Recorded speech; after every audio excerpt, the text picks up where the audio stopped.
Welcome to guys, आपके अपने YouTube channel competitive with Anjali में आप सभी का स्वागत है। हम आज के वीडियो में आपके लिए लेकर आए हैं रस की डिटेल, जो लेकर आए जो हर एग्ज़ाम में पूछे जाते हैं। रस किसे कहते हैं, रस का शाब्दिक अर्थ क्या है, ये क्वेश्चन आपसे रस से बनते हैं। बढ़ते हम रस की ओर कि रस का शाब्दिक अर्थ क्या है, रस की परिभाषा क्या है। तो रस का शाब्दिक अर्थ होता है आनंद, यानी कि किसी भी चीज़ का आनंद होना ही रस होता है। रस की परिभाषा क्या है, तो रस की परिभाषा यहाँ है कि काव्य को पढ़ने या सुनने से जिस आनंद की अनुभूति होती है उसे ही हम क्या कहते हैं, रस कहते हैं।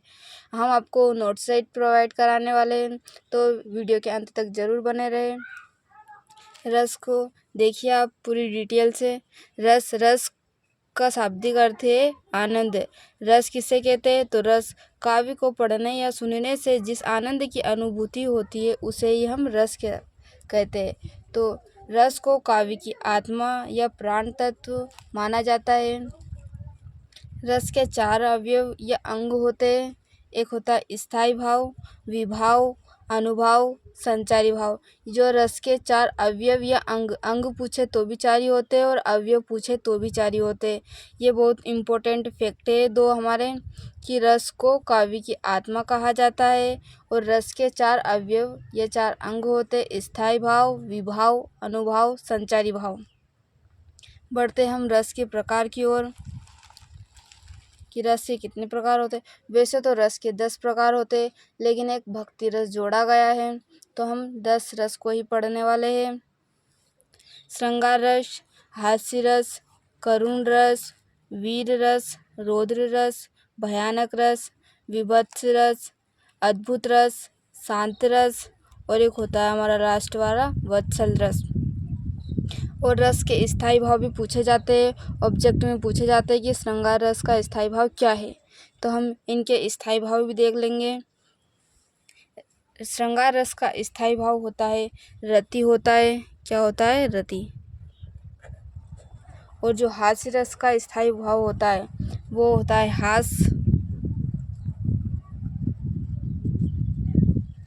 करुण रस का स्थायी भाव होता है शोक। और वीर रस का स्थायी भाव होता है उत्साह। रौद्र रस का स्थायी भाव होता है क्रोध।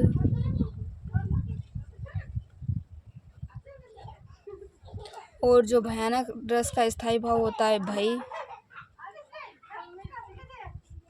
और विभत्स का होता है जुगुप्सा। और एक और होता है इसका घृणा भी होता है। जुगुप्सा और घृणा विभत्स रस का स्थायी भाव है। अद्भुत रस का स्थायी भाव है विस्मय। अद्भुत रस का स्थायी भाव होता है विस्मय या आश्चर्य। शांत रस का स्थायी भाव होता है सम या निर्वेद। और वत्सल रस का स्थायी भाव होता है वात्सल्य। स्थायी भाव याद करने के लिए हम एक ट्रिक देख लेंगे कि श्रृंगार रस का स्थायी भाव क्या होता है, रति। और हास्य का हो जाएगा हास। और करुण का स्थायी भाव रहेगा शोक। और वीर मतलब कि उत्साह इसका स्थायी भाव रहेगा। रौद्र का अपोजिट होता है क्रोध, यानी कि क्रोध, तो रौद्र का स्थायी भाव होता है क्रोध। भयानक का स्थायी भाव होता है भय। और विभत्स रस का स्थायी भाव होता है जुगुप्सा या घृणा। दोनों में से एक याद रख सकते हैं, दोनों याद रख लो। अद्भुत का स्थायी भाव होता है विस्मय, आश्चर्य। और शांत रस का स्थायी भाव होता है सम, निर्वेद। और वत्सल रस का स्थायी भाव होता है वात्सल्य। आगे इनकी डिटेल और जानने के लिए अगले वीडियो में बने रहे। हम आपके जो श्रृंगार रस है, हास्य रस है, करुण रस है, इनके सभी की परिभाषा और उदाहरण सहित अगले वीडियो में आपको बताएंगे।